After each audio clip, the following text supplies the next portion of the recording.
उससे क्वेश्चन पूछा गया कल क्लास के एंड में, जो ऑनलाइन स्टूडेंट्स सब आगे थे।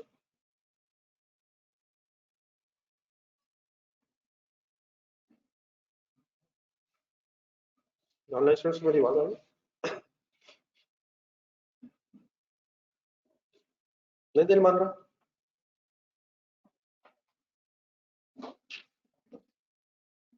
मुझसे क्वेश्चन मेरा पूछा गया काउंटिंग प्रॉफिट किसे कहते हैं, पहले ये तो बता दो। प्रॉफिट बिफोर टैक्स किसे कहते हैं?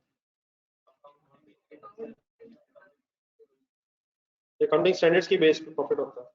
परमानेंट डिफरेंसेस के एग्जांपल बताएं। क्या एग्जाम्प्ट इनकम हो या इनएडमिसिबल एक्सपेंस हो हमारे प्रॉफिट में होगा? क्या एग्जाम्प्ट इनकम हो या इनएडमिसिबल एक्सपेंस हो? सही से तो ठीक है। क्या हमारे अकाउंटिंग प्रॉफिट में वो होगा? तो सभी टैक्सेबल प्रॉफिट की बात नहीं हो रही। सेंटेंस लिखा गया वो बड़े तरह का है। आप गलत उल्टा सवाल कर रहे थे कल जाते हुए, आप जो सवाल कर रहे थे बिल्कुल उल्टा है। मैंने क्या लिखा है, किस में से एडजस्ट करना है? अकाउंटिंग प्रॉफिट्स के अंदर तो परमानेंट डिफरेंस मौजूद है, उसमें से एडजस्ट करके कंपैरिजन करना। तो आप पूछ रहे थे टैक्सेबल प्रॉफिट में तो नहीं होते, तो मैंने तो नहीं कहा, लेकिन अकाउंटिंग प्रॉफिट में तो होते हैं। टैक्सेबल प्रॉफिट में नहीं होते, मैंने नहीं कहा। किस में से एडजस्ट करना है? अकाउंटिंग प्रॉफिट में हमने तो एग्जाम्प्ट इनकम को भी इनकम बनाया होगा और इनएडमिसिबल एक्सपेंस को भी हमने एक्सपेंस बनाया होगा। हाँ, टैक्सेबल प्रॉफिट कैलकुलेट करते हुए हमने उन्हें लेस कर दिया होगा इनकम में, तो ऐड कर दिया होगा अगर एक्सपेंस। लेकिन अकाउंटिंग प्रॉफिट्स और इसके अंदर तो मौजूद है, तो एडजस्टमेंट करनी पड़ेगी ताकि उसमें से वो इफेक्ट्स निकल जाए। ठीक है। बाकी एंड में मैं एक बता रहा था कि डेबिट फिगर आएगी, ये समझ आ गया था? सर ये समझ आ गया था। एग्जांपल नंबर 1 सिनेरियो निकालते हैं। सेकंड सेंटेंस लिखने पर अप्लाई करते हैं सॉलिड पे। इसी को उलट करके सेंटेंस क्या बन सकता है? इफ अकाउंटिंग प्रॉफिट्स, पूरा सेंटेंस इस तरह बनाया सिर्फ मोर की जगह लेस कर। After adjustment of, after adjustment of permanent differences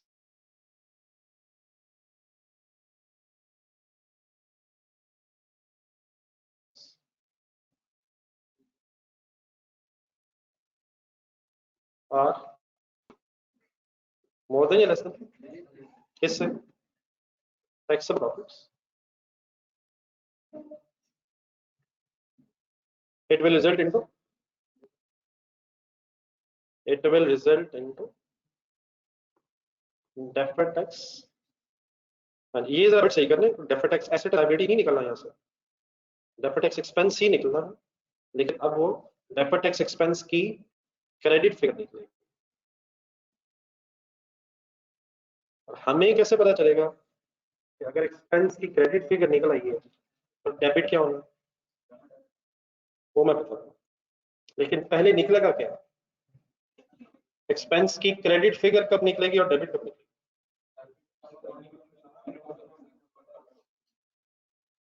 नहीं मतलब इस वक्त हम रट्टा लगाने की कोशिश कर रहे हैं या हमने जो पहले देखा है उसी की बेस पे ये लिख रहे हैं? सिनेरियो 1 की बात करो, पहले 2 सालों में डेबिट फिगर निकली और तीसरे और चौथे साल में क्रेडिट फिगर निकली।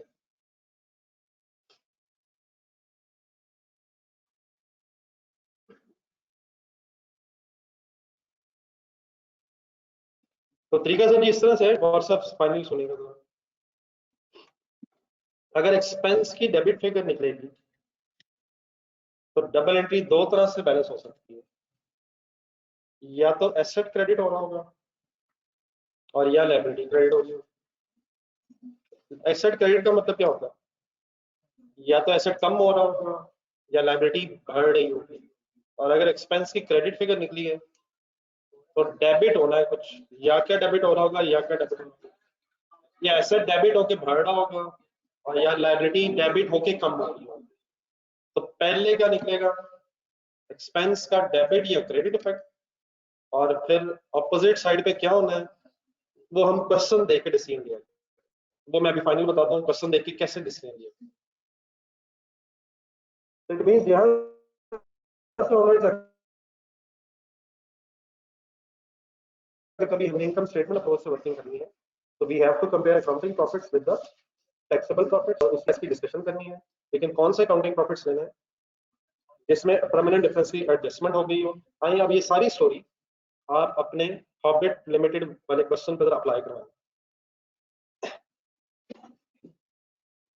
और पहले करवा दें, फिगर्स ढूंढने जहां जहां से मैं कहूंगा, देन लिखना।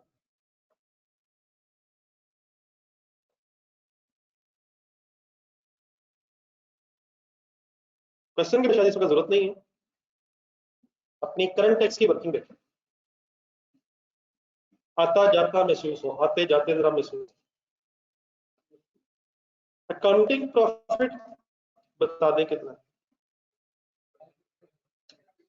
एडजस्टेड वाला उठाया करेंगे या एडजस्टेड वाला उठाया करेंगे सर? एडजस्टेड 508 जो कि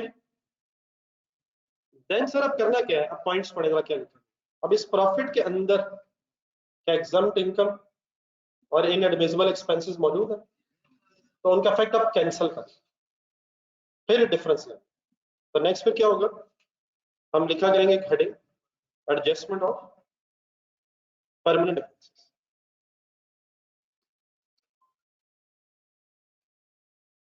Adjustment of permanent differences. There are only two types of permanent differences. Number one, exempt income and inadmissible expenses. क्या हमारे सवाल में दोनों मौजूद हैं? करंट टैक्स की वर्किंग वैसे मिल जाएगा आपको।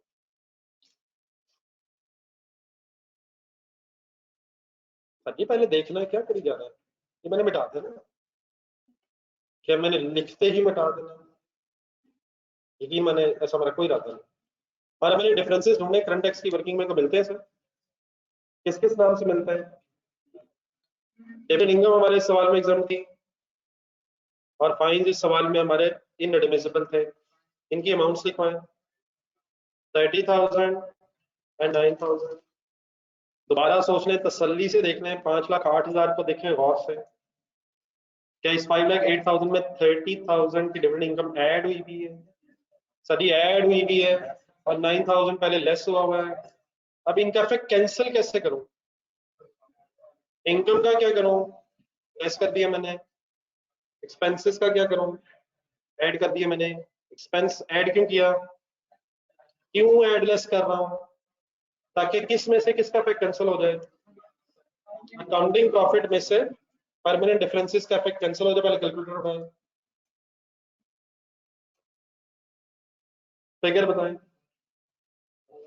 487,000 का नाम बताएं। नहीं, ये वही प्रॉफिट बिफोर टैक्स है, लेकिन after adjustment of permanent differences.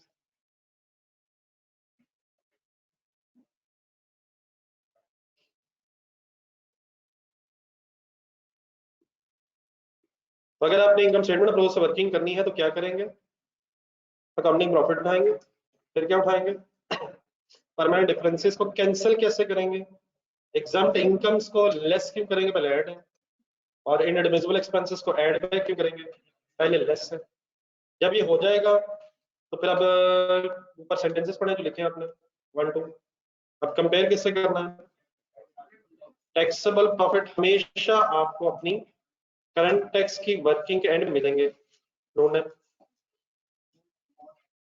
4,91,000 full concentrate कहां से मिलाएं, करंट टैक्स की वर्किंग से। क्या accounting profit after adjustment of permanent differences और टैक्सेबल प्रॉफिट्स की फिगर में डिफरेंस मौजूद है?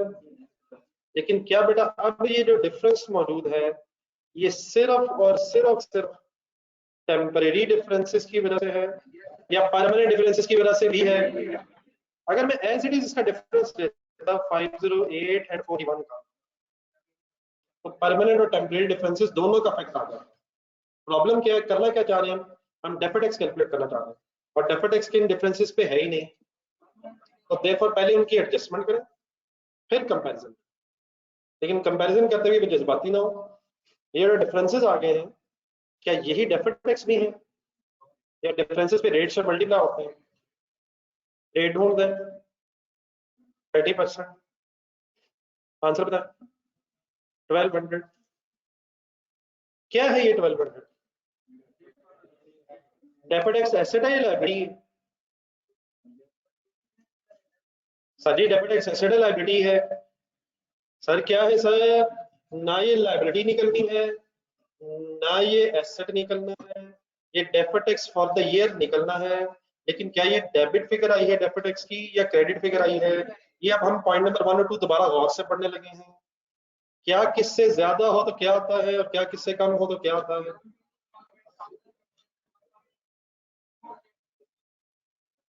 गौर से देख के बताएं, इन दोनों फिगर्स को गौर से देखें। क्या सेकंड सिनेरियो एप्लीकेबल है या फर्स्ट है? फर्स्ट है यार, अकाउंटिंग प्रॉफिट्स मोर देन है। लेकिन किन को देखना है? 5,08,000 को देखना है, 487 को देखना है? क्या after adjustment of permanent differences accounting profits are less than वाला सिनेरियो है? ये डेबिट एक्स एक्सपेंस का डेबिट आंसर आया है या क्रेडिट आंसर आया है? डेबिट एक्स एक्सपेंस का क्रेडिट आंसर आया है। Just a minute. ठीक है, सब लगेगा ये डेबिट आया है या क्रेडिट आया है? मोर देन लेस देन की गेम। देन सर एक मिनट, अगर डेबिट एक्स एक्सपेंस क्रेडिट है तो ये तो क्रेडिट हो गया 1200। 1200।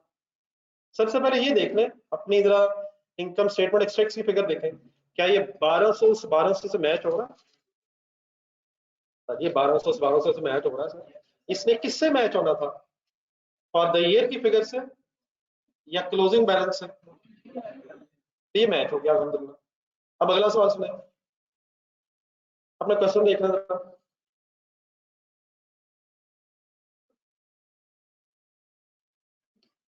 अब मैं अगर बैलेंस शीट अप्रोच से वर्किंग ना कर रहा होता, ये सवाल हम बैलेंस शीट अप्रोच से कर ही ना रहे होते, तो फिर हमें कैसे पता चलता कि डेबिट एक्स एक्सपेंस क्रेडिट होके डेबिट क्या होगा? एक मिनट, एक मिनट। हमें इस वक्त पता है कि डेबिट एक्स लायबिलिटी बनी हुई थी, वो थी बैलेंस शीट अप्रोच से। तो अगर वो बैलेंस शीट अप्रोच से वर्किंग ना की गई होती तो फिर मैं अपनी ये डबल एंट्री कैसे पूरी कर लेता? क्योंकि एक्सपेंस अगर क्रेडिट हो रहा है तो डेबिट साइड पे क्या क्या हो सकता है? एसेट भी डेबिट हो सकता है और लायबिलिटी भी डेबिट हो सकती है। तो ये एसेट डेबिट होना है, लायबिलिटी डेबिट होनी है, इसका पता कैसे चला करेगा? क्वेश्चन देखो, इसका सर सिंपली ऐसे पता चला करेगा कि हमें ओपनिंग बैलेंस ढूंढना। बताएं हमारे सवाल में डेबिट टैक्स लायबिलिटी का ओपनिंग बैलेंस है, टैक्स एसेट का। तो हम अपनी ये डबल एंट्री कंप्लीट करने के लिए फाइनली लायबिलिटी और एसेट का कहां से डिसीजन लेकर करेंगे? क्वेश्चन देखा करेंगे, और अगर पहले लायबिलिटी बनी हुई है तो लायबिलिटी डेबिट कर देंगे और एक्सपेंस क्रेडिट कर देंगे, और अगर पहले एसेट बना होता तो एसेट मतलब एक्सपेंस क्रेडिट तो हमें मिल गया। अब डबल एंट्री के अगेंस्ट आना क्या है? होना कुछ डेबिट है, तो या क्या डेबिट या क्या डेबिट। तो इस सवाल में लायबिलिटी क्यों डेबिट करेंगे हम? क्योंकि लायबिलिटी बनी हुई थी, और अगर एसेट बना होता इसका मतलब एसेट फर्दर बढ़ गया, और अगर लायबिलिटी बनी हुई है तो लायबिलिटी फर्दर बढ़ी नहीं है, कम है। तो what is the way to balance this entry? पहले आपको एक्सपेंस मिल जाएगा, वो डेबिट या क्रेडिट जो आ रहा दिख रहे हैं, और ऑपोजिट साइड पे क्वेश्चन देख के अगर एसेट है तो एसेट को डेबिट क्रेडिट कर दें, और अगर लायबिलिटी है तो लायबिलिटी को डेबिट क्रेडिट करके बात खत्म कर दें। एक आखिरी चीज सुन लें, यहां तक ठीक है? आखिरी स्टेप सुने, क्वेश्चन देखें, क्योंकि क्वेश्चन की जरूरत नहीं है शायद, आपने अपनी डेबिट एक्स की वर्किंग में भी लिखा हुआ। ब्रॉक डाउन लायबिलिटी बनाए कितनी है? अगर हमने क्लोजिंग बैलेंस ना भी फाइंड किया होता डेबिट एक्स लायबिलिटी का बैलेंस शीट अप्रोच से, तो क्या इस एंट्री से भी हम क्लोजिंग तक पहुंच जाएंगे? पोस्ट करवाएं entry, liability debit, expense credit, और क्या हम सीडी तक आ सकते हैं? कैसे? पहले फॉर द ईयर मिला है, फिर क्लोजिंग आ जाएगा, और बैलेंस शीट अप्रोच में पहले क्या मिलता है और फिर क्या आ जाता है। अब बनाए, तसल्ली से बनाए, लिखिए।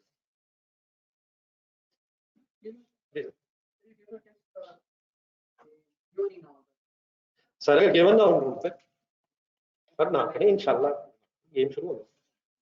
गिवन नहीं है तो हमने शुरू ही ओपनिंग से करना। हमारी वर्किंग लेटेस्ट ईयर नहीं, अर्लीस्ट ईयर से शुरू होनी है एज इन क्वेश्चन नंबर 1। हमारी डेफिड टैक्स की बहस शुरू कहां से हुआ करेगी? अर्लीस्ट ईयर से। अगर कंपैरेटिव हो तो earliest year means comparative year का मींस है, तो वहां तक पहुंचेंगे तो फिर यहाँ आएंगे। अगर ब्रॉड डाउन गिवन ना होता, मेरा मतलब ये है हम कैलकुलेट करते जो भी कैलकुलेट हो जाता है एसेट या लायबिलिटी वही डेबिट क्रेडिट होता है। हम ओपनिंग निकालते वो एसेट होता या लायबिलिटी होती, तो उसी ने डेबिट और क्रेडिट होना था जो वो निकलता।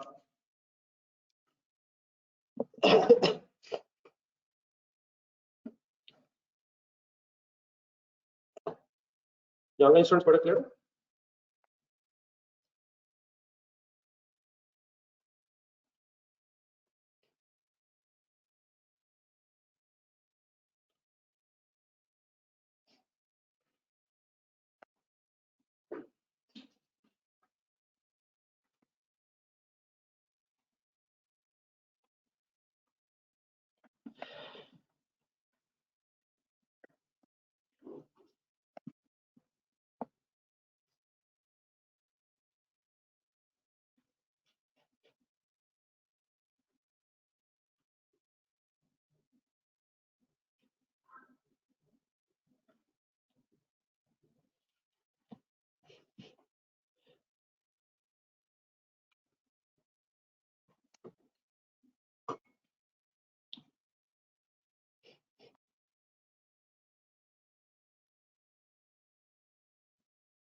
जी करने का लिख लिया तो बता दो।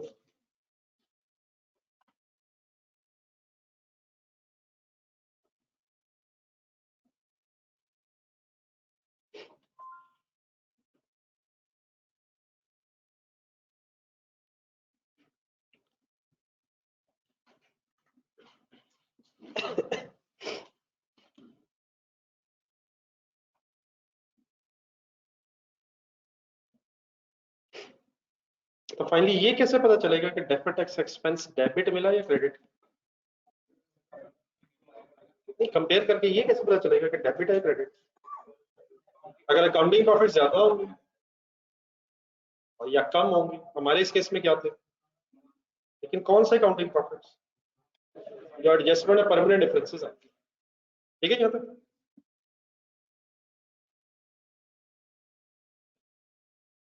ये कुछ आप लिख रहे तो नोटेड है?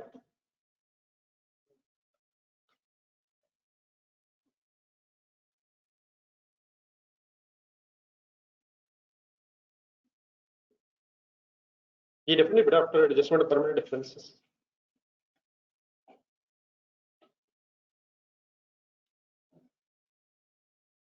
देन सर क्लास के एंड में कल एक भाई मेरे पास बशानी से थे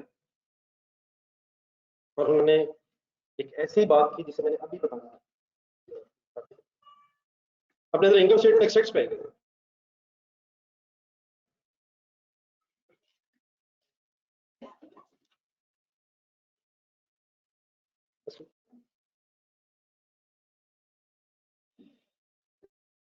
ख्याल है कि उन भाई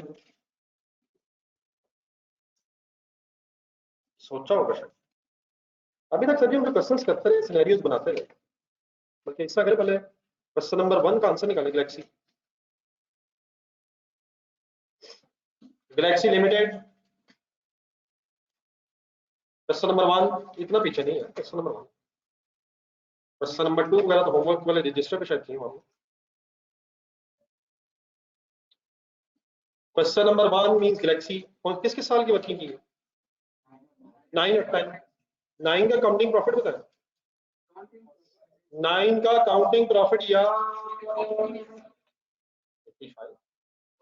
45। इस क्वेश्चन में अपने इनकम स्टेटमेंट एक्सट्रैक्ट सामने रखना स्टार्ट में जो बने क्वेश्चन नंबर 1 के। इस क्वेश्चन में टैक्स रेट था 35%, तो कैलकुलेटर में लिखे 45। स्पीड अप आ जाए, 45 को 35% में मल्टीप्लाई करें, ये फिगर किसके बराबर आई? थोड़ा सा सही वर्ड बोलना, sum of current tax and deferred tax या टोटल टैक्स। 2010 में कितना प्रॉफिट है? सॉरी प्रॉफिट तो बता दें, रेट था इस सवाल में 35%। ये फिगर किसके बराबर आई? Sum of current tax and deferred tax. अब आ रही क्वेश्चन नंबर 3।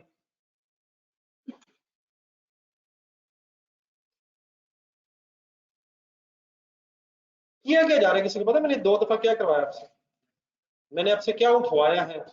अकाउंटिंग प्रॉफिट, और क्या मल्टीप्लाई करवाया है? Tax rate. अकाउंटिंग प्रॉफिट बताएं बोर्ड से देखो, 5,000,000 मल्टीप्लाइड बाय 30% रेट, आंसर आया 146,100। और सर 146,100 आया सर, और सर 146,100 आया, आया नहीं है, यहाँ है। आना था, क्या आना था? 152 समथिंग आया, क्या हुआ है? तो ये क्या हो रहा है? आए जरा इसको भी आज कंप्लीट कर। वहां हो रहा था, उससे पहले भी हो रहा था, आखिर यहाँ ऐसी क्या बात होगी कि यहाँ नहीं हो रहा है? अब ये जो बात आपने कंफ्यूज की है, यही बात कोई शेयर होल्डर भी कंफ्यूज कर सकता है। उसे कहीं से अगर डेफर्ड टैक्स का थोड़ा सा कॉन्सेप्ट सुनने को मिल जाए तो इतना तो वो भी हो सकता है। क्या कर सकता है वो? अकाउंटिंग प्रॉफिट उठा सकता है, टैक्स रेट ढूंढ सकता है, मल्टीप्लाई करके आंसर निकाल सकता है, और उसका अगर आंसर ये मैच ना हो तो फिर वो कह सकता है कि ये मेरे अकाउंटेंट्स को ये भी नहीं पता। तो अब हमने क्या करना है? हमने उसे ये बताना है कि अब ये मैच क्यों नहीं हो रहा। तो आपको भी बताना है, मैंने वो आपको बताना है, और आपने बड़े होके और एग्जाम में एग्जामिनर को, बड़े होकर शेयर होल्डर्स को भी यही बताना है कि ये क्यों नहीं हो रहा। तो इसके लिए सर फिर क्या होता है? एक डिस्क्लोजर बनता है। IAS 16 पहले बचपन से ही बनाए, स्केड्यूल बनता है कि नोट्स में IFRS 16 लीज एंड बनाए। लेसी 3 डिस्क्लोजर देता है। Number 1 right of use asset का स्केड्यूल बनाता है, मैच्योरिटी एनालिसिस बनाता है, नैरेटिव पैराग्राफ लिखता है। उसी तरह नोट्स में IAS 12 के सवालों में नोट्स में जाके शेयर होल्डर्स को ये बताना होता है कि एक्सपेक्टेड टैक्स और एक्चुअल टैक्स मैच क्यों नहीं कर रहा। आपके कैलकुलेटर पे जो आया है ये क्या है? ये एक्सपेक्टेड था, और एक्चुअल क्या नजर आ रहा है? 146,100। तो ये एक्सपेक्टेड और एक्चुअल में फर्क क्यों? तो ये फर्क बड़ा है इसलिए कि परमानेंट डिफरेंसेस। अगर परमानेंट डिफरेंसेस ना हो तो इंशाल्लाह ये फिगर्स मैच किया करेंगी, लेकिन अगर परमानेंट डिफरेंसेस हो तो ये फिगर्स मैच नहीं किया करेंगी। लेकिन उसको फिर कैसे रिकंसाइल किया करेंगे एक्सपेक्टेड टैक्स को एक्चुअल टैक्स के साथ, उसके लिए कहाँ जाया करेंगे? नोट्स और फाइनेंशियल स्टेटमेंट्स में। तो आगे कुछ हेडिंग्स भी बना लें और फिर लिख के सब कुछ एक्सप्लेन करें। तो कंसेप्चुअली स्पीकिंग अब हम कहाँ जाने लगे हैं? ऑर्बिट लिमिटेड के सभी कहाँ जाने लगे सर? नोट्स और फाइनेंशियल स्टेटमेंट्स में। वंस अगेन काइंडली प्लीज ये चीजें मैं अब इसी क्वेश्चन का पार्ट बना के बता तो रहा हूँ आपको, लेकिन ये बनानी कब है वो बहस बात की। It is not required in the question. मैं सिर्फ इन्हीं चीजों को यही फाइनल इसलिए कर रहा हूँ क्योंकि शायद इसके बाद फिर हम हर क्वेश्चन में देख लिया करेंगे कि क्या क्या रिक्वायर्ड है और कैसे कैसे रिक्वायर्ड होता है। ठीक है, ठीक है सर।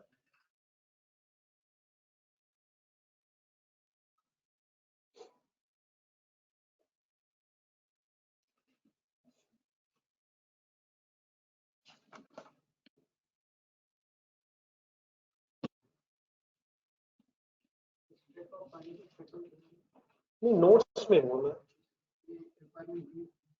वो तो ना अभी रिक्वायरमेंट भी तो सारी रहती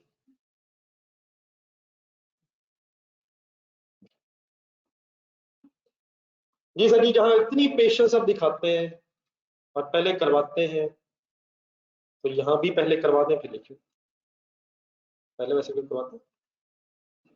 होता सर जी ये है कि इससे में एक रिकंसिलिएशन बनती है, एक डिस्क्लोजर, इसकी reconciliation, reconciliation of accounting profits, नहीं वो मैंने करना वही है, लेकिन उसकी जो हेडिंग एग्जामिनर यूज करता हुआ है, reconciliation of accounting profits with tax expense.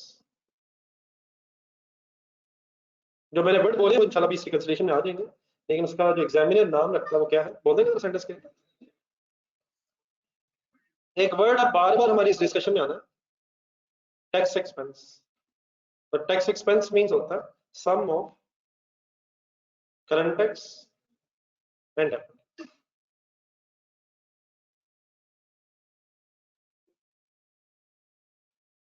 बल्कि पहले इस तरह से करते हैं, इस रिकंसिलिएशन से पहले आप इस तरह करें, यहाँ तो ऊपर नोट्स की हेडिंग तो लिखेंगे आप लोग, इसके नीचे को आधा सफा रखना, आधा को सफा रख के पहले नीचे एक चीज पहले लिख के करना है, फिर बाद में अप्लाई करना है।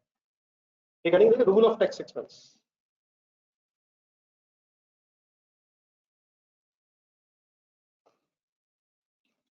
Rule of tax expense. Tax expense से क्या मतलब अब आपको समझ आएगा, sum of current tax and deferred tax. In other words, वो बॉक्स ऑफ टैक्स जो हम बना रहे हैं जिसमें करंट टैक्स और डेफर्ड टैक्स लिख के डब्बा सा मैं बना देता हूँ, उसके नीचे जो टोटल आता है उसकी बात करते हैं, sum of current tax and deferred. Rule sir ji ये है कि if accounting profits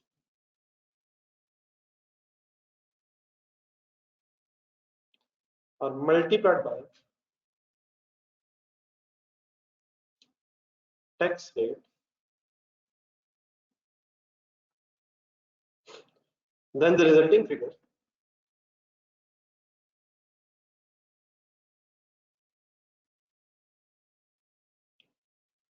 should be equal to sum of current tax and deferred tax.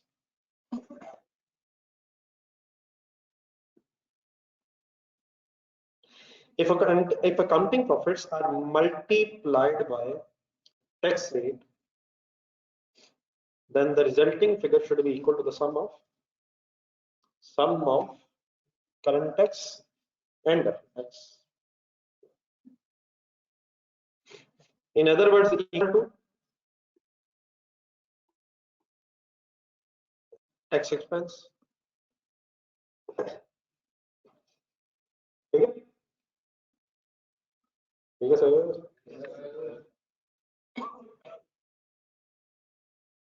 लेकिन यहाँ लिखा शुड बी, लेकिन ये रूल कब तक एप्लीकेबल रहेगा, नेक्स्ट एक सेंटेंस में, this rule is applicable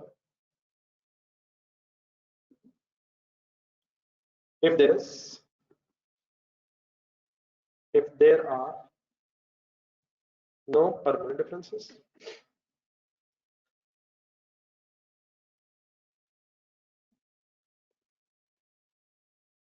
if there are no permanent differences and एक चीज अभी हमने पढ़ी है, एक दो दिन बाद पढ़ेंगे, लेकिन अब यहाँ बात हो रही है तो कंप्लीट लेते हैं। ये रूल कब तक एप्लीकेबल रहेगा, जब तक परमानेंट डिफरेंसेस ना हो और no effect of rate change, no effect of rate change. अब no effect of rate change अभी हमने नहीं पढ़ा, इंशाल्लाह शायद मंडे को इंशाल्लाह पढ़ते हैं। तो no effect of rate change करनी फिलहाल जरा इग्नोर रखिएगा, लिख इसलिए नहीं ताकि कभी भी अगर नजर पड़े तो पूरा रूल जरा सामने आ जाए। किसको किससे मल्टीप्लाई, तो फिगर किसके बराबर होनी चाहिए। लेकिन ये रूल कब तक एप्लीकेबल होता है, जब तक वो और वो ना हो जाए। वंस अगेन आपको महसूस हुआ ये क्वेश्चन कुछ रेलेवेंट नहीं था, ऑप्शनल था, बोला जाए ना बोला जाए। जज़ाकल्लाह जिन हजरात ने पार्टिसिपेट किया। अब आज पर रिकंसिलिएशन बनाओ, तरीका सर जी ये होता है, पेशेंट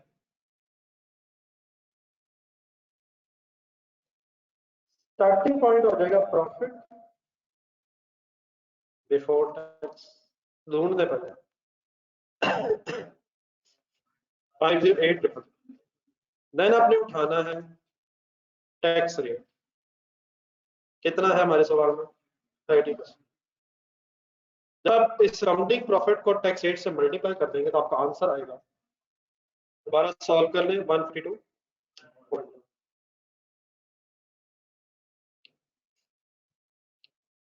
और इसका भी नाम होगा जो मैंने बोला था एक्सपेक्टेड टैक्स एक्सपेंस। अब आप काइंडली अपने जरा इनकम स्टेटमेंट एक्सट्रैक्ट्स में जाएं, मुझे ये बता दें, सॉरी 152 400 ये जो फिगर आई है 152 400 ये होनी किधर चाहिए थी, किस फिगर की जगह होनी चाहिए, जरा वो फिगर बोल रहा था, नहीं फिगर बोल दें जिस फिगर की जगह ये होना चाहिए था, 146 100 की जगह ये होना चाहिए था। तो ये है एक्सपेक्टेड, वो है एक्चुअल, एक्चुअल वो है, ये है एक्सपेक्टेड। तो इनमें फर्क क्यों है आपके क्वेश्चन में, सिर्फ फिलहाल परमानेंट डिफरेंसेस का मसला। तो नेक्स्ट क्या लिखते हैं, effect of permanent differences, effect of permanent differences. Patience यार, क्या अपने इस क्वेश्चन में परमानेंट डिफरेंसेस के नाम बता दें, बार बार एक ही बहस है। डिविडेंड इनकम है, डिविडेंड इनकम है, पहले तो डिविडेंड इनकम पे 1 मिनट बहस करना। डिविडेंड इनकम की अमाउंट बताएं, 30,000 अमाउंट है, कंसंट्रेट फुल। अब ये बड़ी प्रॉफिट है 508,000, यकीनन इसमें पूरा 30 शामिल है, पूरा 30 शामिल है, लेकिन हमने इसमें किया क्या है कि 508,000 पर 30% से रेट लगा दिया, मल्टीप्लाई कर दिया, तो उसका एक टैक्स इफेक्ट कैलकुलेट हो गया। तो 152 400 को गौर से जरा देखें, क्या उसमें डिविडेंड इनकम का टैक्स इफेक्ट भी आ गया है। 5,08,000 में कितनी डिविडेंड इनकम है 30,000 और इसको हमने 30% से रेट मल्टीप्लाई कर दिया, तो क्या 152 400 के अंदर डिविडेंड इनकम पे भी टैक्स रेट का इफेक्ट आ गया है। कैलकुलेटर उठाए, 30,000 क्या है, इसका टैक्स इफेक्ट कैसे कैलकुलेट करें, 30% से मल्टीप्लाई करें, क्या ये 9,000 अब 152 400 में है या 30,000 का पूरा उसके अंदर है। तो अगर 508,000 में प्लस माइनस करना हो तो ऑब्वियसली 30 एडजस्ट करेंगे, लेकिन अब हमने पहले क्या कर लिया हुआ है, टैक्स इफेक्ट कैलकुलेट कर लिया हुआ है। देयरफॉर डिविडेंड इनकम की 30,000 एडजस्टमेंट करने की बजाय अब क्या करेंगे, 30,000 का पहले टैक्स इफेक्ट ले लिया करेंगे। टैक्स इफेक्ट बात समझ आती है सर, 9,000 की अमाउंट आ गई, ये आप बताएं इसे प्लस करूं या माइनस करूं, माइनस क्यों करूं, इनकम है पहले ऐड हुई है, करना वही है, लेकिन 30 क्यों नहीं कर रहा, क्योंकि अब 152 400 के अंदर पूरा 30,000 नहीं है, 30% इफेक्ट है, तो टैक्स इफेक्ट की एडजस्टमेंट हो जाएगी। ब्रैकेट खुल गई,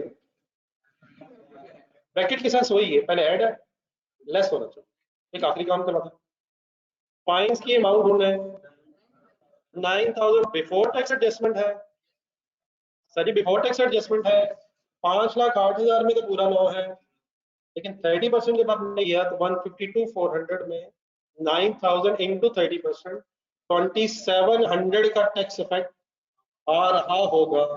2,700 ठीक कह रहा हूँ, प्लस करूँ या माइनस करूँ, 9,000 पूरा प्लस क्यों ना करूँ, क्योंकि हम किस में एडजस्टमेंट करना चाह रहे हैं, टैक्स इफेक्ट में, तो 2,700 ऐड बैक या लेस, क्यों ऐड बैक, पहले लेस है, तो कॉन्सेप्ट वही है, लेकिन टैक्स इफेक्ट की एडजस्टमेंट करनी। अब आप कैलकुलेटर उठाएं, बिस्मिल्लाहिर्रहमानिर्रहीम,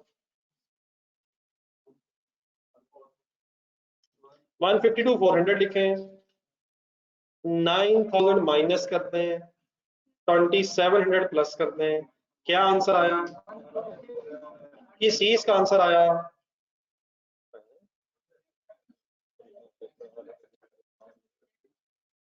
actual tax expense.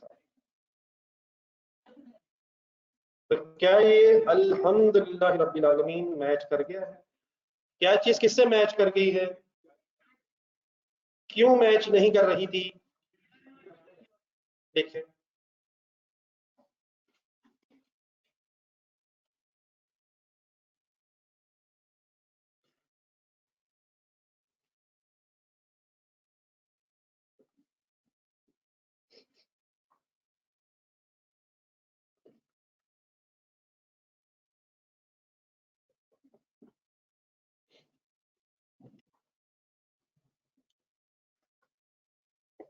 Mister Salman, 2 chairs का गैप रखो, फ्री आदमी को प्लीज पढ़ने में।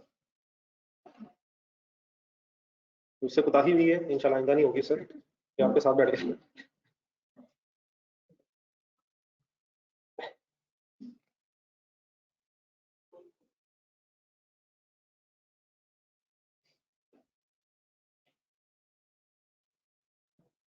ये ऑनलाइन स्टूडेंट्स पढ़ाओगे?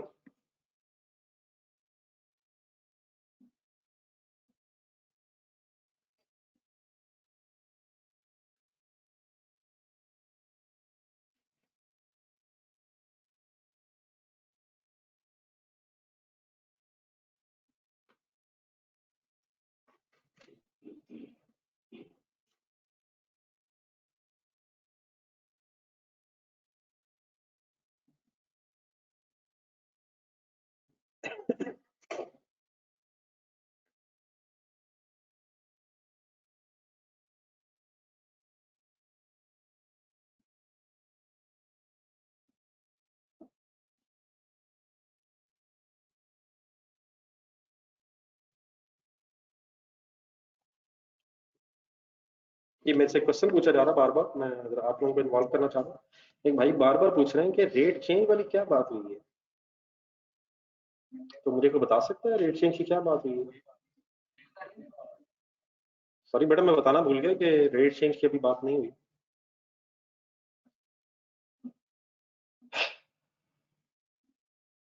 कभी कभी यकीन माने थोड़ा सा स्पीचलेस महसूस करता हूँ मैं जिंदगी में। आपकी क्लास भी अक्सर देखते हैं कि मैं स्पीचलेस महसूस करता हूँ।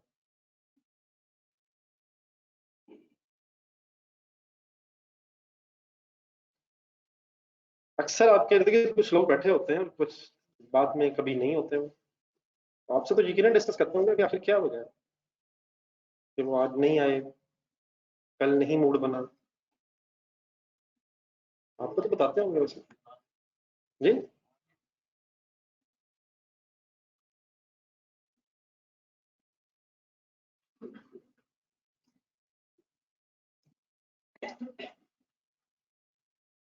सीए तो ठीक है अपनी जगह, जितना आई कैप जालिम है चले, उस पर तो सारा दिन बहस हो सकती है।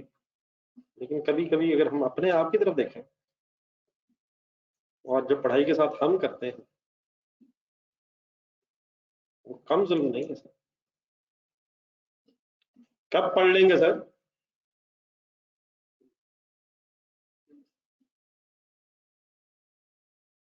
कभी कभी काफी बस ठीक है, कभी कभी बस ठीक है।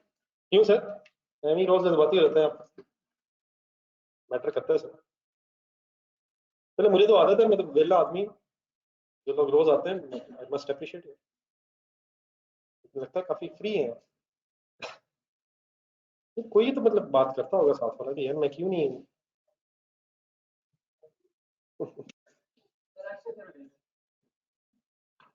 मंडे को देख लेंगे सर। तो डेफिनेटली सैटरडे ऑफ था, लेकिन आपने मुझे बताया। सॉरी मैंने आपको तंग किया। जी सर जी, क्या हुआ है सर? किस वक्त किससे रिकंसाइल किया? अरे ये सर जी है मिशन अपना अपना, यहाँ कोई भी ना हो, मुझे होना चाहिए। क्या आप ये सेंटेंस बोल सकते हैं? इसी तरह बोलिएगा जिस तरह मैंने बोला। जहाँ कोई भी ना हो तो तुम्हें होना चाहिए।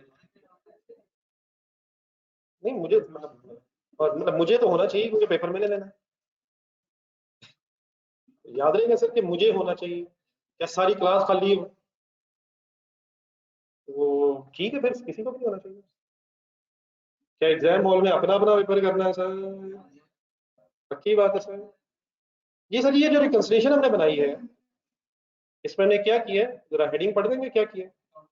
अकाउंटिंग प्रॉफिट्स को टैक्स एक्सपेंस से मैच किया, लेकिन IAS 12 में फुल कंसंट्रेट इसी डिस्क्लोजर को, ये नोट्स बनाए मैंने, नोट्स में एक डिस्क्लोजर मैंने बनाया, इसी डिस्क्लोजर को बनाने का एक ऑल्टरनेट वे भी है। क्या है, कैलकुलेटर उठाना।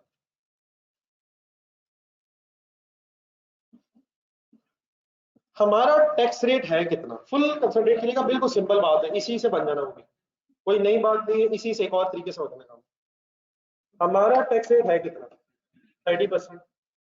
लेकिन अपनी स्टेटमेंट ऑफ प्रॉफिट लॉस के एक्सेप्ट में जाए शुरू में,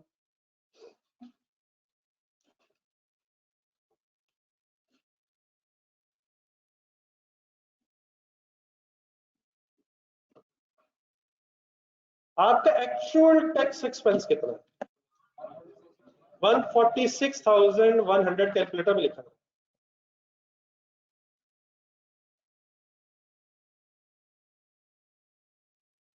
ये क्या है, ये जो आपने लिखा है इसका नाम क्या है, ये टैक्स एक्सपेंस। प्रॉफिट्स हैं कितने, 508,000। तो इस टैक्स को जरा एक सेकंड के लिए प्रॉफिट बिफोर टैक्स से डिवाइड करें और मल्टीप्लाइड बाय 100 करें।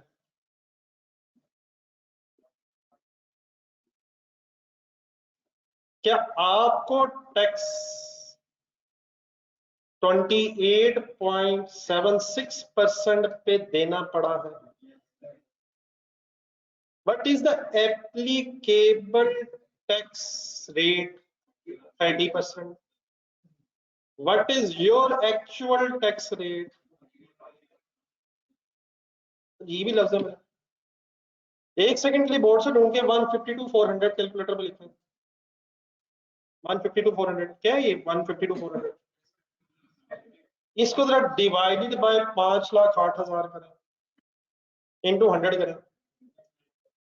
क्या 5,08,000 अगर प्रॉफिट्स हैं और रेट 30% है, बल्कि शायद मेरा वर्ड इस तरह हो जाना चाहिए, अगर अकाउंटिंग प्रॉफिट 5,08,000 है और टैक्स 152,400 एक्सपेक्टेड है, तो देन 30% टैक्स रेट बनता है।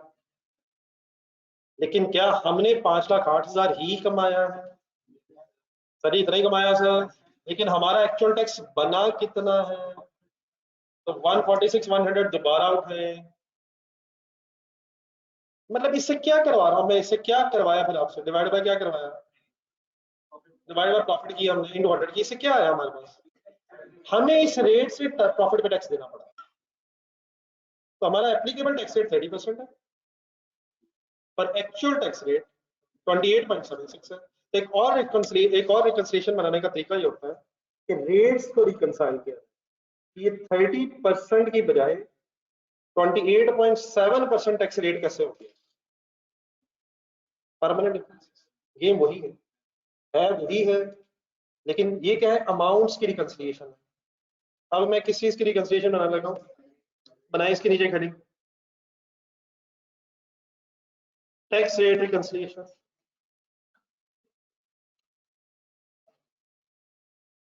क्या हम ये सारी रिकंसिलिएशन हर सवाल में बनाया करेंगे? खुदा के लिए इस चक्कर में ना पड़ जाइएगा, इंशाल्लाह सवाल पढ़ेंगे, जो कहेगा वो बना लेंगे। हम इसी सवाल में ये सब कुछ क्यों बनाना चाह रहे हैं, क्योंकि मेरे नजदीक एक अच्छा सवाल है जिसकी बेस पे एक अच्छी कॉम्प्रिहेंसिव डिस्कशन जो हर जगह इंशाल्लाह फिर एप्लीकेबल होगी।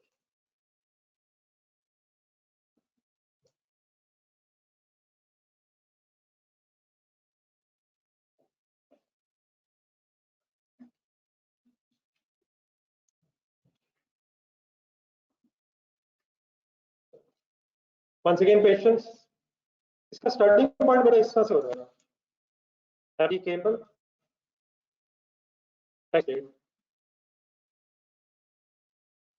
बताएं कितना। अच्छा मेरी सजेशन ये होगी कि ये जो टैक्स रेट की रिकंसिलिएशन है ना, ये शायद सीधी बनानी थोड़ी सी हमें टफ महसूस हो। अगर टैक्स रेट रिकंसिलिएशन रिक्वायर्ड भी हो तो मैं यही सजेस्ट करूंगा कि ये रिकंसिलिएशन बना के बनानी चाहिए। सीधी करने की कोशिश करेंगे हो तो जाएगी, लेकिन कंपैरेटिवली बनाना थोड़ा सा टफ हो जाएगा। इससे का बनाने का फायदा क्या है? अब देखिएगा सारी फिगर्स यही है। तो एप्लीकेबल टैक्स रेट 30% हमें पता है, लेकिन अगर मैं कैलकुलेट करना चाहूँ तो गौर से देखिए 152,400 डिवाइडेड बाय, तो कंसेप्चुअली स्पीकिंग मैं कहाँ देख रहा हूँ? मैं यहाँ देख रहा हूँ और शायद सबकी बेस 5,08,000 आ रही है। तो एक मिनट मुझे पूरा करना है। और इंटू 100 वाला, इंटू 100 वाला आंसर बताएं। जरूर सॉल्व कीजिएगा, जरूर सॉल्व कीजिएगा। आएगा, आया था, वही होगा। ओके, लेकिन चेक कर लो। राइट, अब इसके ऊपर एक दो परसेंटेज लिख देते हैं, बार बार भी लिखना ठीक है। आगे चलें। देन अगर मैं आपसे पूछूं कि what is actual tax rate, तो आप मेरी कैसे वर्किंग करवा दें? Actual tax rate, actual tax rate मुझे कैसे बनवा देंगे? बनवा दें, सोचना। ये मिस्टर सलमान जरा बोल दें यार, आवाज नहीं आ रही। 146,100 divide by 5,08,000 multiplied by 100 multiplied by 100 is equal to 28.76 percentage इन सब के ऊपर आ गई। तो ये हो गया एक्चुअल टैक्स रेट। अब 30 और 28.76 में डिफरेंस क्यों है? Tax effect of permanent differences. कोई साइंस की लड़ाई, सिंपली कैसे करना है गौर से देखिए बोर्ड। किस किस का इशू है? डिविडेंड इनकम, डिविडेंड इनकम और फाइन्स का। अब मैंने यहां लिखना क्या है इसके सामने? नहीं नहीं नहीं, मतलब मैंने पहुंचना कहाँ है ये बता दो, कहाँ पहुंचना? डिविडेंड इनकम का टैक्स इफेक्ट, टैक्स रेट का इफेक्ट। तो बेटा इसका भी सिंपली तरीका क्या होगा? ये अमाउंट्स की रिकंसिलिएशन देखें। नहीं सर जी, अब 30 की बेस पे नहीं है ना, ये रेट 30% मल्टीप्लाई हो गया। तो क्या उठाऊंगा? 9,000। बताएं बेस क्या होगी? ना ना ना सर जी, ना करें ना, बेस बेस बेस वो सब की, वो सब 508 भी तो 508 सबकी बेस 508। वो 30% हो गया ना, ऊपर भी 30 भी हो गया है, इंटू डिवाइड बाय वो रेट अब आ गया 30%। तो क्या उससे 30% में टैक्स इफेक्ट नहीं हो गया? या वो 100% अमाउंट है? ठीक है मेरी बात। तो 5,000 9,000 डिवाइड बाय 508 मल्टीप्लाइड बाय 100 कीजिएगा। What is 1.77? सोचे पता है आपको? डिविडेंड का tax effect on this profit. आप बताएं प्लस करो या माइनस? बाय माइनस इनकम है, सब कुछ वही। फाइन्स करवाए, fines figure figure figure divide by, तो सारी स्टेटमेंट को प्लीज प्रॉफिट बिफोर टैक्स से फाइनल करता है इज इक्वल टू 0.53 पे राउंड ऑफ कर देकर करने की जरूरत पड़ी। प्लस करो या माइनस? प्लस माइनस रिकंसाइल करके देखें होता है।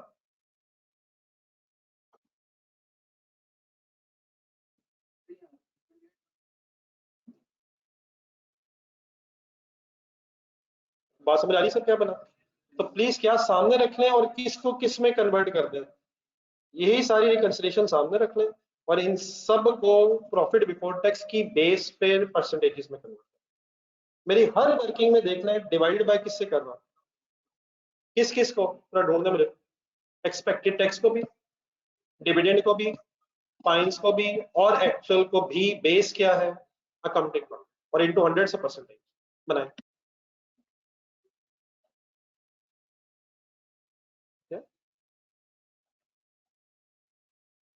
नहीं सर जी, अगर आप फर्स्ट 30 देख लें जरा, तो प्रॉफिट की बात नहीं हो रही। ये जो 152,400 है, इसकी जगह ये है, उस 152,400 में 9,000 है ना, 152,400 में 9,000 है, उसी में 2,700 है। बाकी तो ये 50 508 508 508 ये तो बेस बनी हुई है परसेंटेज निकालने के लिए, और उसी की बेस पे फाइनली ये भी है। मतलब ये जो फिगर्स लिख रहा हूँ, ये 152,400 की में 9,000 का फैक्ट, उसमें 2,700 का फैक्ट, और उससे 1,46,100 का फैक्ट। और बाकी तो बेस इसलिए बनाई है ताकि परसेंटेज में टैक्स रेट आ जाए, इसका टैक्स इफेक्ट, उसका टैक्स इफेक्ट, उसका टैक्स इफेक्ट।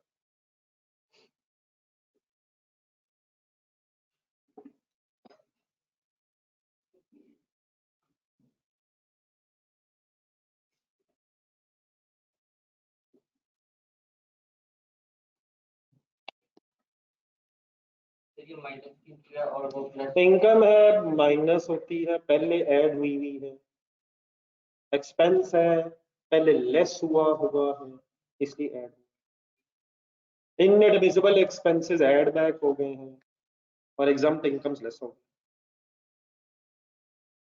तो ये रिकंसिलिएशन बनाने के दो तरीके हैं। नंबर एक, अकाउंटिंग प्रॉफिट की अमाउंट को टैक्स एक्सपेंस की अमाउंट से रिकंसाइल करना है, and otherwise applicable tax rate को एक्चुअल टैक्स रेट से रिकंसाइल। बाकी डेफिनेटली एक दो क्वेश्चंस में जब आप खुद से ही कोशिश करेंगे तो प्रोसीजर रिमेन सेम, तो इंशाल्लाह कल फिलहाल तो क्लियर हो गया ना कि क्या किया।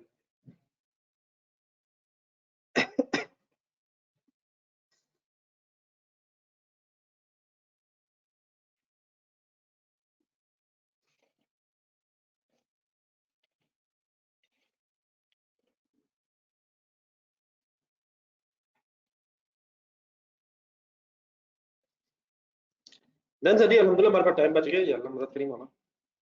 अब आ जाए जरा मास, इसमें एक छोटा सा काम रह गया है।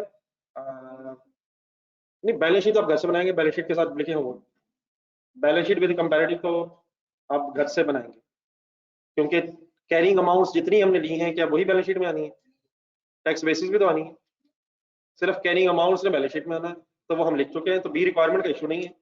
इसी की बहस में एक और काम हो जाना चाहिए, लेकिन मैं पहले वो काम कर लें जो 2-3 दिन से पेंडिंग, फिर मैं आता हूँ इसमें इंशाल्लाह। सबसे पहले निकाले मार्क्स, पेज नंबर बता दूंगी।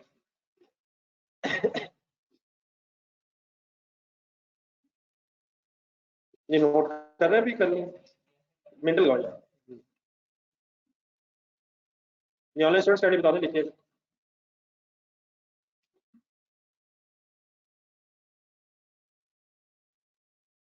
पेज नंबर 91,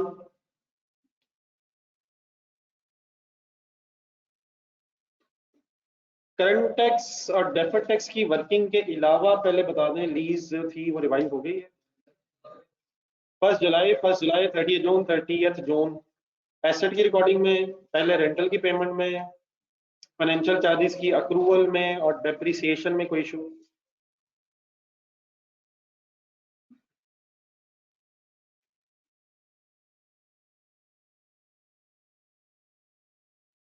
इससे पहले कि आपके कोई सवाल पे मेरी चंद गुजारिशें जरा सुन लीजिएगा।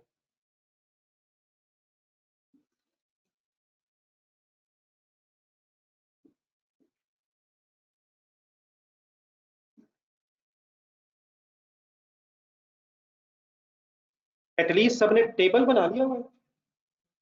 कौन सा table? Finance charge application table.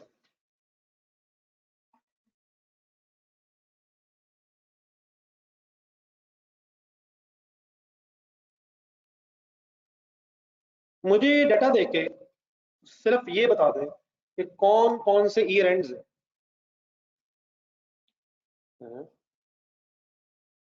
Sorry मैं बता दूं, हमारा फर्स्ट ईयर एंड है 2009, नेक्स्ट ईयर एंड आएगा 2010, यानी कि मैं वही अज्यूम करूं जो हकीकत है। तो मेरी आवाज से अगर कोई डिस्टर्ब हो तो बुरा नहीं मनाना। हमारे 4 साल इस लीज के एग्रीमेंट में है। ये लीज स्टार्ट कब हुई है? 1 जुलाई 8, पहला साल कब एंड होगा? 30 जून 9, 10, 11, 12 ईयर एंड, लेकिन रेंटल्स है बिगिनिंग में। हमें यकीनन फर्स्ट ईयर का काउंटिंग प्रॉफिट दिया हुआ और उसके अलावा कुछ नहीं दिया, लेकिन आपको ये पता है कि लीज अगर लेसी की है तो टैक्स वाले अकाउंटिंग डेप्रिसिएशन और इंटरेस्ट एक्सपेंस अलाउ नहीं करते और उसकी जगह रेंटल्स अलाउ करते। क्या क्या अलाउ करने की बजाय क्या अलाउ करते हैं? तो ठीक है, हमसे सिर्फ एक ही साल की वर्किंग रिक्वायर्ड थी, वही मैं कह रहा था आपने सारे सालों की क्यों नहीं की, ये मैं बहस नहीं कर रहा। हमें यकीनन एक ही साल की वर्किंग करनी थी, लेकिन आपको कम से कम ये पता है कि what is the accounting depreciation per annum.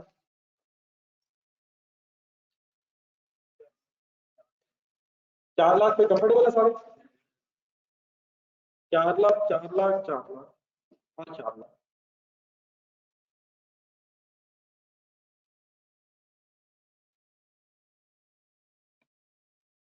मैं चारों सालों की वर्किंग की कर रहा हूँ, मैं एक मिनट एक्सप्लेन करता हूँ।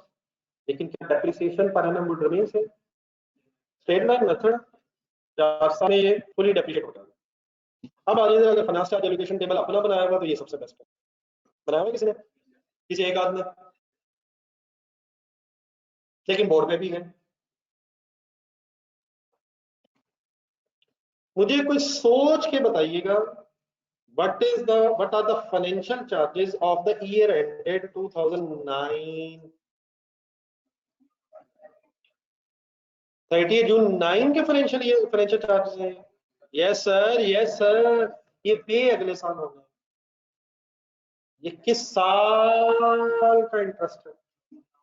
9, 30 जून पेमेंट डेट कौन सी इसकी? तो मैं क्या पूछ रहा हूँ, एक्सपेंस 9 का एक्सपेंस 10 के स्टार्ट में पे होगा। 10 का एक्सपेंस लिखवाएं।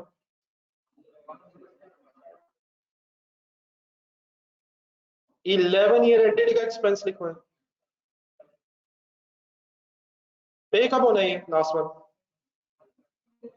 12 के स्टार्ट में। अकाउंटिंग ईयर एंड 12 के स्टार्ट में, लेकिन है किस साल से रिलेटेड?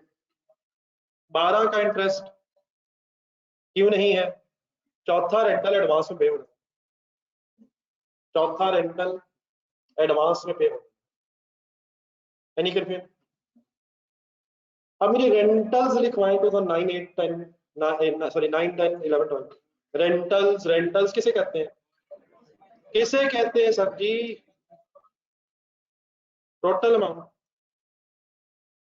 सोच रहे हैं क्या 9 का रेंटल 9 के शुरू में पे नहीं होना? मैंने 9 में क्यों लिख दिए? क्योंकि है 9 का ही। 9 के शुरू में पे हो, एंड में पे हो, 9 का है। 10 वाला कब पे होना? 10 के शुरू में। 11 का 12 में आएगा। 12 में आएगा। किस डेट वाला 12 में लिख रहा हूँ? 1 जुलाई 11 वाला। ये एंडेड 12 का रेंटल। ठीक है सर? तो टैक्स वाले क्या अलाउ नहीं करते, दोबारा बोलो, और क्या अलाउ करते हैं? लेकिन मेरा एक बड़ी इंटरेस्टिंग सी चीज रहा, कैलकुलेटर पकड़ो। अगर चारों सालों को इकट्ठा किया जाए तो what will be the total accounting depreciation? 16 lakh.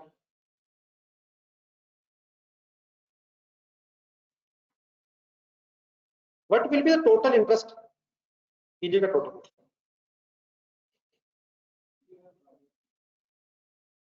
320 था। तो क्या मैं कह सकता हूं over the period of the lease 16 lakh भी अलाउ नहीं होना एंड 320 भी अलाउ नहीं होना? सही कह सकता हूं, लेकिन डेफिनेटली वर्किंग ईयर वाइज करनी है। लेकिन over a period of 4 years ना ये 16 लाख अलाउ होना है, ना 320 का इंटरेस्ट अलाउ होना। क्या अलाउ होना है? रेंटर्स का जरा सम करें। क्या ये अलाउ हो जाए ना? अब आप इंटरेस्टिंग चीजें जरा करें, इन दोनों का सम करें।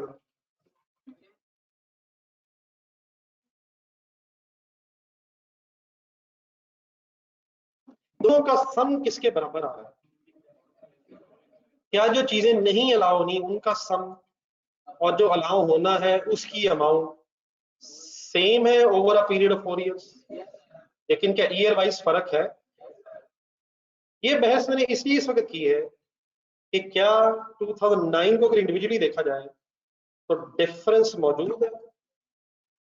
अरे डिफरेंस मौजूद है sir, second year, third year, fourth year. लेकिन क्या ये डिफरेंस टेम्परेरी है या परमानेंट है? टेम्परेरी है over a period of 4 years, हो ये रहा है कि जिन नामों से हम एक्सपेंस रिकॉर्ड कर रहे हैं वो उन नामों से एक्सपेंस नहीं रिकॉर्ड कर रहे हैं, उनका नाम और है, लेकिन क्या अमाउंट वही है। हमारे नाम क्या एक्सपेंस के लिए, अकाउंटिंग डेप्रिसिएशन एंड इंटरेस्ट, वो इन नामों से एक्सपेंस अलाउ नहीं कर रहे। वो किस नाम से अलाउ कर रहे हैं, रेंटल्स के नाम से एक्सपेंस अलाउ कर रहे हैं।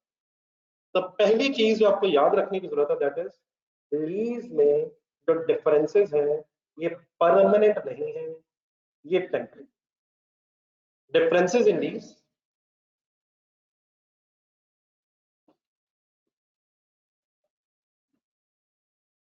Are are temporary. देखो मैंने बाई फोर्स बात खत्म कर दी है, ये बात क्लियर होगी है सब। तो ये मेरा ख्याल इस तरह करें, अगर बुक में बुलाने का तो सबसे बेस्ट है जहाँ पे ये मसला रिजॉल्व हुआ 93 पे हो जाएगा, लेकिन अगर नहीं है तो काइंडली फिर अपने रजिस्टर में कहीं बना लें। नहीं पूरा एक्सप्लेन करना जिस समय नहीं, लेकिन काइंडली 1 मिनट से ज्यादा नहीं है।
जस्ट एक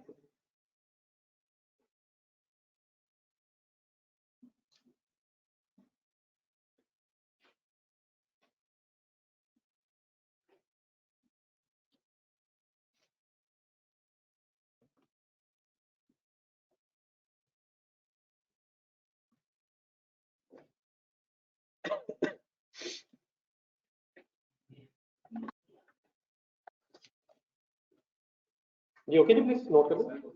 अब इसमें का बहस का मेरा मकसद सिर्फ यही था कि क्या इसका मतलब फिर इस डिफरेंस पे डेफर टैक्स में आना है, जी आना है सर। अब आप कहीं नेक्स्ट ये बता दें करंट टैक्स की वर्किंग में तो नहीं कोई कंफ्यूजन, 2009 की करंट टैक्स की वर्किंग में जिन हजरात ने किया डेफिनेटली उन्हीं से पूछ रहा हूँ। देखिए अब मेरे साथ जरा करंट ईयर के बाद डेफर टैक्स की जरा एक वर्किंग कर लें 2009 की। डेफर टैक्स की वर्किंग बैलेंस शीट अप्रोच से होनी है, इनकम स्टेटमेंट अप्रोच से। बाय डिफॉल्ट वर्किंग होनी है 31 दिसंबर 9 balance sheet approach defer tax 30 जून 30 जून 9। जी रेडी, अपना डाटा देख लें, आपने सॉल्व किया हुआ है, कोई नई बात मैंने नहीं करनी। क्या होता है डेफर टैक्स की वर्किंग कैलकुलेटर करनी है, कैरिंग अमाउंट लेनी है। मैं ये सलमान साहब कैरिंग अमाउंट के बाद क्या लेना है, टैक्स बेस के बाद क्या आना है, डिफरेंसेस में से कौन कौन से निकल सकते हैं? नहीं टेम्परेरी नहीं सर, वो डिफरेंसेस हम आने ही कौन सा देंगे, आप वो बहस खत्म कर लेते हैं ना। डिफरेंस आने ही कौन सा देंगे हम? जो टेम्परेरी है, टेम्परेरी में से दो निकलेंगे, टैक्सेबल डिडक्टेबल। हम कौन सा आने ही नहीं इंशाल्लाह देंगे अब। और ये हमने अभी डिसाइड कर लिया कि लीज में डिफरेंसेस आर नॉट परमानेंट। इसका मतलब हम डिफरेंसेस को आने देंगे। आप जो टेक्स्ट बेस में कंफ्यूज से कर ली, जरा कोशिश कीजिएगा, अभी दोबारा कोशिश करते हैं। जी dear, accounting point of view से बैलेंस शीट बनाए अकॉर्डिंग टू दिस डाटा। हिम्मत करने का काम है सची। अब ये मेरा ख्याल है कोशिश करेंगे तो वाइंड अप है, वरना ऐसे लड़का बैठा। क्या right of use asset statement of financial position में नजर आएगा? किस अमाउंट में नजर आएगा? 12 लाख में। 12 लाख कैसे बना? 16 लाख माइनस 4 लाख, एक साल गुजर चुका। पहले मुझे कैरिंग अमाउंट्स पूरी कर। क्या लीज लायबिलिटी कैरिंग अमाउंट के तौर पे बैलेंस शीट में नजर आनी चाहिए? देख लें और से देख लें, लीज लायबिलिटी रिकॉर्ड कितने पे हुई थी सर? कितने पे रिकॉर्ड हुई थी? 16 लाख पे। लेकिन पहला रेंटल 21 साल पे हो चुका है, तो closing balance of lease liability is, जी ऑनलाइन स्टूडेंट्स प्लीज, 11 लाख 20 हजार कैसे बनाए? राइट ऑफ यूज एसेट में से 16 लाख में से क्या निकला? 480 या 4 lakh. Right of use asset में डेप्रिसिएशन निकली है, और लीज लायबिलिटी में से क्या निकला? रेंटल की एडवांस में पेमेंट थी, उसमें इंटरेस्ट नहीं था। तो 4 लाख और 480, 4 lakh was depreciation and 480 is the amount of rental जिसके अंदर इंटरेस्ट ना होने की वजह से एंट्री क्या थी? एंट्री क्या थी? एंट्री क्या थी? छोड़ दे इसे, मैं ठीक कर लूंगा इंशाल्लाह। Lease liability debit and cash credit, और जो अगला रेंटल का इंटरेस्ट है वो अलग लायबिलिटी बनेगा। 12 लाख 20 हजार यकीनन 11 लाख 20,000 यकीनन स्टेटमेंट ऑफ फाइनेंशियल पोजीशन में लिखते हुए करंट और नॉन करंट में डिवाइड भी होगा, लेकिन इससे वर्किंग में उसे डिवाइड करने की जरूरत नहीं है। हम उसका टोटल बैलेंस देखते हैं। कैरिंग अमाउंट कहते हैं किसे? हम अकाउंटिंग पॉइंट ऑफ व्यू से बैलेंस शीट में रख रहे हैं। और क्या इस अकाउंटिंग पॉइंट ऑफ व्यू से बैलेंस शीट में इंटरेस्ट पेएबल की लायबिलिटी भी नजर आएगी? कितने पे? 153,451 पे। तो ये तीन चीजें बड़ा हमारी स्टेटमेंट ऑफ फाइनेंशियल पोजीशन में इस लीज केस नजर आएगी। अब आ जाए टैक्स बेस कैसे? क्या टैक्स वाले right of use asset debit, lease liability credit entry करते हैं? वो सिर्फ क्या करते हैं? रेंटल्स को एक्सपेंस बनाते हैं, रेंटल्स पेड को एक्सपेंस बनाते हैं। तो वो क्या क्या क्या रिकॉर्ड ही नहीं करते। ना एसेट रिकॉर्ड करेंगे, ना लीज लायबिलिटी रिकॉर्ड करेंगे, और उनका इंटरेस्ट पेएबल से भी ताल्लुक नहीं है। जरा पेज नंबर 70 में, वो इंटरेस्ट पेएबल से भी ताल्लुक नहीं रखते। वो रेंटल को भी पेड पे एक्सपेंस बनाते हैं, पेएबल बेसिस पे वो है ही नहीं। तो page number 70 point number 15 last point, शायद यहाँ भी कहीं लिखा होगा, लेकिन वहां इनिशियली एक दफा डिस्कस हुआ था। तो वो सिर्फ किस चीज को मानते हैं? रेंटल पेड की कोई एंट्री सुनाए जरा। नहीं सर, वो हमारी मतलब टैक्स पॉइंट ऑफ व्यू से, रेंटल पेड की टैक्स पॉइंट ऑफ व्यू से क्या एंट्री बन रही है? Rental expense debit cash credit. तो ना एसेट रिकॉर्ड होगा, ना लायबिलिटी रिकॉर्ड होगी, ना इंटरेस्ट पेबल रिकॉर्ड होगा। मैंने क्या ज़हन में बनाया? टैक्स बैलेंस शीट, मुझे क्या क्या नजर नहीं आया? ना एसेट, ना लायबिलिटी, ना इंटरेस्ट पेबल। और please rental expense balance sheet में तो नहीं कोई खुदा ना खासा नजर आएगा। रेंटल एक्सपेंस उनके प्रॉफिट एंड लॉस का हिस्सा, तो उन्होंने कुछ नहीं बनाया। हाँ, दूसरा काम फिर ये होता है कि क्या डिफरेंस आ रहा है, तो इसे आने दें। इसे क्यों आने दें? इसी को समझाने के लिए मैंने ऊपर वर्किंग की। अगर ये परमानेंट आना चाह रहा होता तो इसको मैं कैसे रोक देता? कैरिंग अमाउंट और टैक्स बेस को बराबर क्यों ना करूं, लेकिन यहाँ टेम्परेरी डिफरेंसेस। ठीक है सर, तो यही सारी चीजें डिफरेंस के तौर पे आ जाएंगी।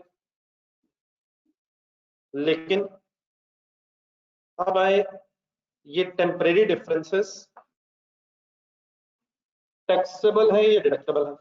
टैक्सेबल कौन से होते हैं? जिन पे रेफरेंस लायबिलिटी बननी है। और डिडक्टेबल कौन से होते हैं? जिन पे। तो हर चीज अब आपके सामने है, मेक अ डिसीजन। काइंडली बताएं राइट ऑफ यूज एसेट पे क्या बनना है। आप एसेट लायबिलिटी के एंगल से बोलेंगे, लायबिलिटी बनेगी एसेट बनेगा। अब जिस तरह दिल करता है आपका फाइनल कर लें, किसी एक तरीके से तो कम से कम फाइनल कर लें। एसेट लायबिलिटी टीटीडी है, लायबिलिटी बने, अगली हिम्मत कीजिएगा लायबिलिटी है, ये लीज लायबिलिटी की बात हो रही है। Asset liability, asset liability TTD है, और फाइनली भी पेएबल लायबिलिटी है।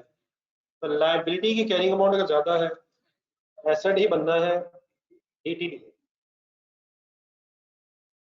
लॉजिकली अगर सोचना चाहेंगे तो हिम्मत करनी पड़नी है। एसेट तो मेरा हाल बहुत दफा डिस्कस हो गया, मैं एक दफा सोचना है। क्या टैक्स डेप्रिसिएशन की अमाउंट बता सकते हैं मेरे फ्यूचर की? फ्यूचर टैक्स डेप्रिसिएशन की amount zero, tax depreciation, no tax depreciation, what is counting depreciation? तो क्या टैक्स डेप्रिसिएशन कम होगी? यदि कम होगी सर, टैक्सेबल प्रॉफिट्स बढ़ जाएंगे, टैक्स ज्यादा देना होगा। अगली हिम्मत कीजिएगा सही। ये जो रिलीज लायबिलिटी है, सोच के बताइए प्रिंसिपल है या पूरा रेंटल है? नहीं है, ये सिर्फ प्रिंसिपल है। लीज लायबिलिटी हम 16 लाख प्रेजेंट वैल्यू है, इंटरेस्ट लेकर रिकॉर्ड होता है यार, जानते हो उसका यार। लीज लायबिलिटी हम प्रेजेंट वैल्यू पर रिकॉर्ड करते हैं सर, सारे सारे प्रिंसिपल है, यकीन मान। आपने टेबल 16 लाख से शुरू किए, रेंटल्स का सम तो बनता है कैलकुलेटर पर 19,20,000। तो रेंटल्स से तो हमारी लायबिलिटी नहीं, उसके अंदर जो इंटरेस्ट है वो टाइम बेसिस पे बनता है। तो ये सिर्फ प्रिंसिपल। लेकिन क्या ये प्रिंसिपल फ्यूचर में रेंटल्स में शामिल होकर एक्सपेंस अलाउ हो जाएगा? रेंटल्स में ये इंटरेस्ट भी होगा, लेकिन प्रिंसिपल भी हमें फ्यूचर में टैक्स पॉइंट ऑफ व्यू से एक्सपेंस के तौर पे रेंटल्स में मिलके अलाउ हो जाएगा और टैक्स सेविंग हो जाएगी। और सिमिलरली ये इंटरेस्ट है, क्या ये भी रेंटल्स में शामिल होके हमें अलाउ हो जाए? अगर एक्सपेंस अलाउ हो जाएगा तो इससे क्या होता है? टैक्स सेविंग से क्या होता है? टैक्स बचने से क्या होता है? एसेट बनना। तो एक दफा फिर आपने हिम्मत नहीं की, मेरी कहानी फिर खत्म हो गई। अब इस मार्स लिमिटेड में जब बल्कि नेट कर लेना कैलकुलेटर 73,451 में फाइनली क्या बनना है, गौर से देखें। डीडी बन रहा है, ये डीडी है, डिडक्टेबल ज्यादा है। हिम्मत हिम्मत हिम्मत हिम्मत हिम्मत हिम्मत, देखने की जरूरत नहीं, प्लस करने की जरूरत है सर। डिडक्टेबल्स 2 है, टैक्सेबल 1 है। तो क्या बनना, नेट करके डीटीडी और फिर रेट मल्टीप्लाई करके 30% ही था। आंसर बताइए। 22035 क्या आया? Closing balance of deferred tax asset. लेकिन क्योंकि पहला साल था, तो ब्रॉट डाउन एसेट नहीं है, कैरी डाउन एसेट सही जगह लिख रहा हूं सर जी, इस जगह लिख रहा हूं। एसेट्स के कौन से बैलेंसेस होते हैं? डेबिट बैलेंसेस होते हैं, और डेबिट बैलेंसेस ही मैंने लिखे हैं। लेजर बैलेंस कैसे करूं? डेबिट साइड पे लिख के कैसे डबल एंट्री करूं? Deferred tax asset debit, expense credit. अगर किसी ने नहीं सॉल्व किया तो लिख के सॉल्व, देख के सॉल्व करना कोई सेंस नहीं रखता। इसे दोबारा प्लीज सॉल्व होना चाहिए। कोई ऐसी बात अब नहीं जो आपको पता नहीं। एनी कंफ्यूजन फाइनली, खास तौर वो हजरात जिन्होंने सॉल्व किया और कुछ दिन यहाँ तक, ठीक है जी। ऑनलाइन स्टूडेंट शाकिर पे जंप लगाए। शाकिर,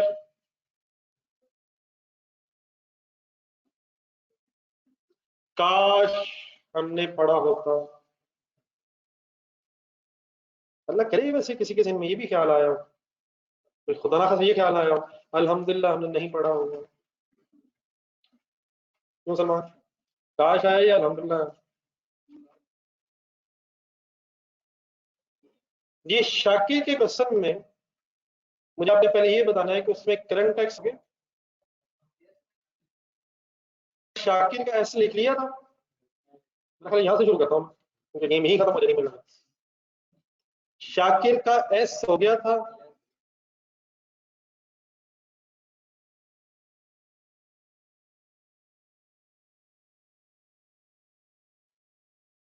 करंट टैक्स में कोई इशू?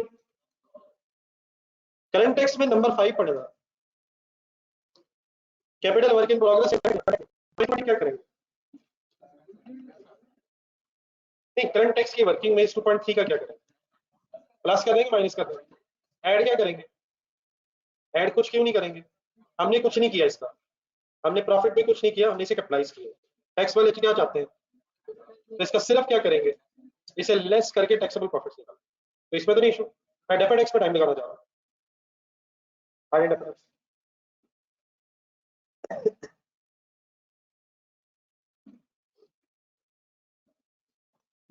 मैं पूरा क्वेश्चन अभी आपके सामने पढ़ूंगा और इस वक्त अगर आप घड़ी की तरफ देखेंगे और ये ज़हन में लाएंगे कि ये कैसे हो सकता है इस वक्त, तो ये this is not an issue इंशाल्लाह, this is not a challenge, ये आपका चैलेंज नहीं है। अल्हम्दुलिल्लाह रब मेरे साथ है और हमेशा की तरह टाइम में बरकत पड़ने लगी है। आपका ध्यान कहाँ हो? सवाल की तरफ। और ये इंशाल्लाह इशू आपका हमेशा की तरह हरगिज नहीं है। जी डियर, डेफर्ड टैक्स की वर्किंग अगर हमने करनी है तो स्टार्टिंग पॉइंट क्या होता है? Carry amount tax base.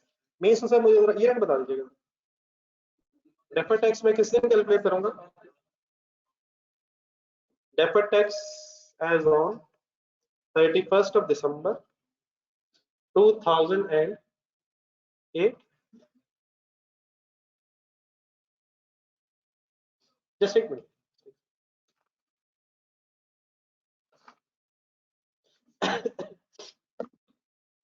31st December 2008। कुछ बातें शायद आपने सोची ना हो, वो भी शायद मैं डिस्कस करूं।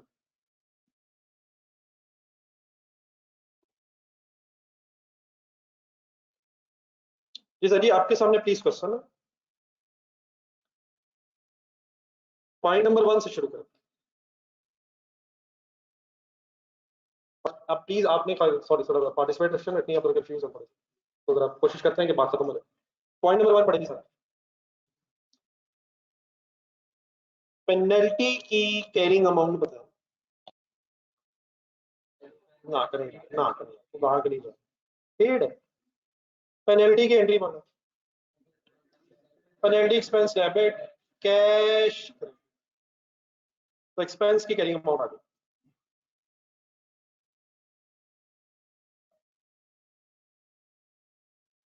एक्सपेंस की कैरिंग अमाउंट होती है। कैरिंग अमाउंट किस किस की होती है? इसका मतलब यहाँ कोई लाइबिलिटी नहीं, इसलिए इसको लिखने की भी जरूरत नहीं है। लेकिन फर्ज करें पेड ना होता, पेबल होता। नहीं, एंट्री बोल रहा, फिर भी गौर से सुनिएगा। पेनल्टी पेबल में लिखता, आंसर है 0.7। पेनल्टी पेबल के against tax point of view से बैलेंस शीट में बना, टैक्स वाले इस पेनल्टी की क्या एंट्री करेंगे? कुछ तो करेंगे यार, कुछ तो करेंगे। तो इसे क्या करेंगे? इग्नोर करेंगे। वो कुछ नहीं करेंगे, टैक्स पे जीरो। वो कुछ नहीं करेंगे, उनकी बैलेंस शीट में कुछ नजर नहीं आ रहा, तो टैक्स पे जीरो। लेकिन अगर 0.7 कैरिंग अमाउंट है और मैं टैक्स पे जीरो रख लूं, तो ये कौन सा डिफरेंस आगे आ जाएगा? परमानेंट डिफरेंस आगे आ जाएगा। तो अगर पेबल होता भी तो कैरिंग अमाउंट और टैक्स बेस को हम बराबर कर लेते, मींस इस पे डेफर्ड टैक्स आना नहीं। लेकिन इस केस में पेबल है ही क्यों नहीं? पेड है। तो पेड अगर है तो इसको तो लिखने की जरूरत भी नहीं थी। अगर पेबल होता भी तो ये परमानेंट डिफरेंस था, कैरिंग अमाउंट ने टैक्स बेस के बराबर हो जाना था। हर एंगल से बात फाइनल है। सेकंड पॉइंट में मुझे उम्मीद है कि ग्रेजुटी पेबल का लेजर आप बना चुके हैं। कैरिंग अमाउंट बता दें, बस ये बैलेंस करना ही रहता है। ग्रेजुटी पेबल मेरा ख्याल है कि मुझे टाइम वेस्ट करने की जरूरत नहीं है, 1.5 पे कोई दराज तो नहीं है। टैक्स पॉइंट ऑफ व्यू से ग्रेजुटी का ट्रीटमेंट जहन में लाएं।